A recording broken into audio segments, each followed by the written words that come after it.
I'm Frank Marcus, and I'm here in Irvine, California at Rivian's headquarters, where we're about to take a first ride in the Rivian R2 prototype. On-road, off-road, let's give it a try.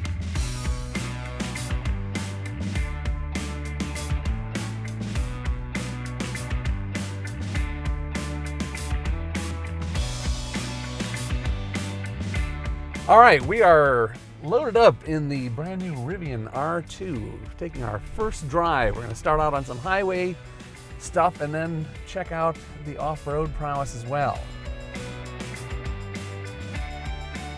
We're in a convoy here, so I'm trying to leave a little gap and then zip through some of these turns. And you know, the acceleration, obviously 656 horsepower is going to put you back in the seat nicely, but it is not fighting the wheel at all when I accelerate. I've done it, accelerated hard in turns and, you know, with no ill effects whatsoever.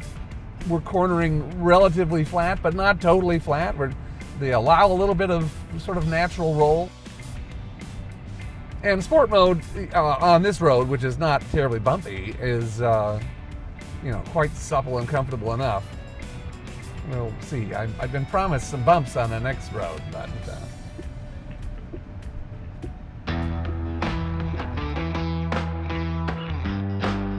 so how did Rivian get the price cut in half? Well, a lot of things about the R1 are not in the R2, including, first and foremost, those fancy suspension struts with the air springs and the hydraulic leveling and so forth.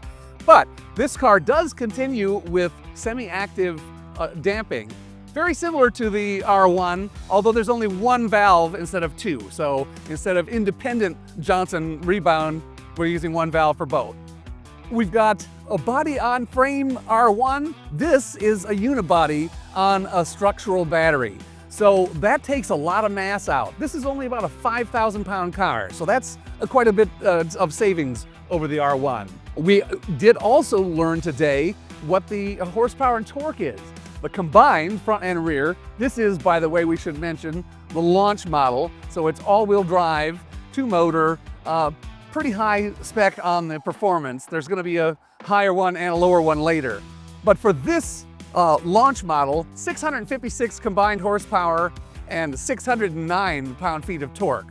We also learned that while the R1 uses the front motor in two-wheel drive mode and conserve mode, they've switched that to a rear motor drive for the R2. They've also changed the torque distribution. So it always will be about 40-60 front to rear torque.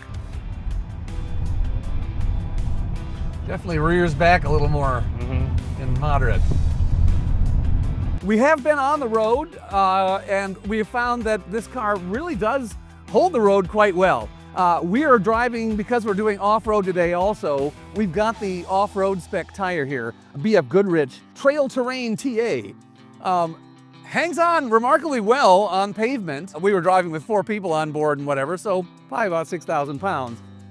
The tires don't make any noise until you're right on the limit, which is laudable. There will also be an all-season model available. The steering feels quite good. It is, you know, there's not a lot of road feel, but it's very true. If there's no correction needed in a turn, it goes exactly where you point it no matter what. When you accelerate hard in a turn, no torque steer, which there's a lot of torque, so that's impressive. We managed to cycle through all the various different drive modes. All-purpose is the main one, and that offers 3 levels of ride quality. Moderate is the base. When you first go there, that's what you have. There's a softer and a firmer one of that. They're all pretty nice. The softest allows a little bit more float, a little less rebound control on some of the bumps out here, or the swells out here. There aren't very many bumps, so they were all pretty comfortable as far as that goes. Sport mode, then, there is a softening mode on that. The firm is the default when you go into sport, and there is a softer mode on that. And we tried them both, and yes, firm, the full-blown sport is pretty tight. It was not punishing by any means. It's designed so that you could, if you lived out here, leave it in that mode all the time and be quite happy. We've left the curated pavement. We're getting pretty rough road, so we've switched to an off-road mode, and we are in We've got the ride feel firm. You can, Yeah. firm or soft. When would you want firm off-road? I guess is one of the philosophical questions. Yeah, it's more if you're going over like big impacts, Got it. high speed stuff where Yeah. you need to reduce that energy. Raptor mode. Raptor mode, we go soft. Yeah, this it calls for that. So this road has a bunch of different berms and banks, and Yeah. there's some random potholes thrown in. It doesn't look like the road grader did a lot of work before they sent the asphalt machine up here. No.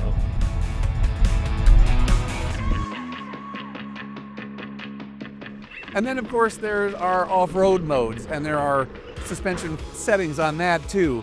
We mostly left it in the softer mode, but if you're driving in Baja or something, the firm mode is much better for control on faster driving. We didn't do any of that today.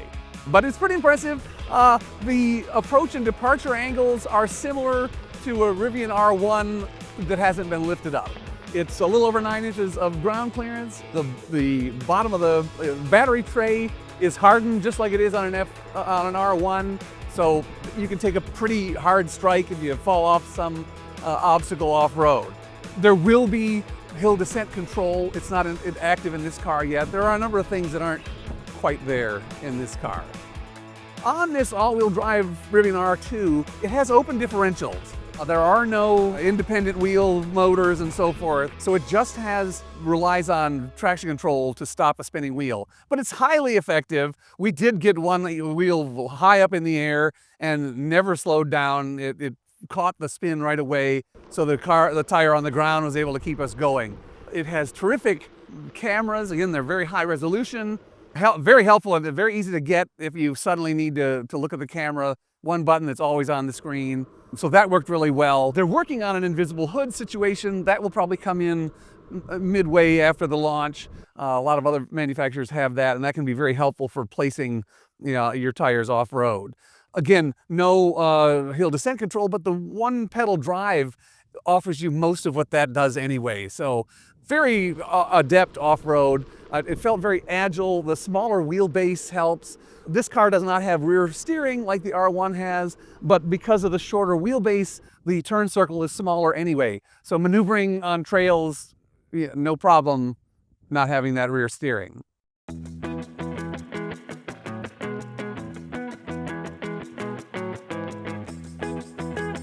So Rivian is all about adventure. So just as you wouldn't buy a Jeep Wrangler and never take it off-road, you shouldn't buy any Rivian and not go out into the wilderness and have fun with it. And to encourage that, Rivian is designing its own rooftop fold-out tent, which we saw in the studio. They've got mattresses that will either fit in there, or you can buy 2 sets of them and put them in the back also, because the rear seat folds flat, and if you fold the front ones forward, you've got room to sleep 2 people in the back of this car. A lot of fun on that. Also, you remember we really liked the slide-out kitchen when the R1 first came out. Well, that's been canceled, but now they have a unit that's about like this size that folds out, and it has the induction range cooktop on it, and it plugs right into the port in the back of the car to power it. It looks really cool. It's kind of pricey, but it's compact. It fits in the car easily, and it also comes with lighting, so you can light up whatever it is you're cooking. It's very cool. A lot of neat stuff. They have the same roof bar mounts and system that the R1 has, so all of the R1 accessories will also work on this one. Very smart move on Rivian's part.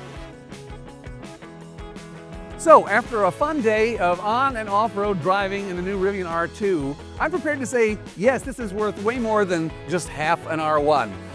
It has terrific off-road chops, very comfortable on-road, gives you that same supple on-road yet capable off-road feel that the R1 is known for. It goes on sale later this spring, and we'll know closer to then what the price of this launch model is. It will be more than $45,000. For more on this and everything else automotive, click by MotorTrend.com.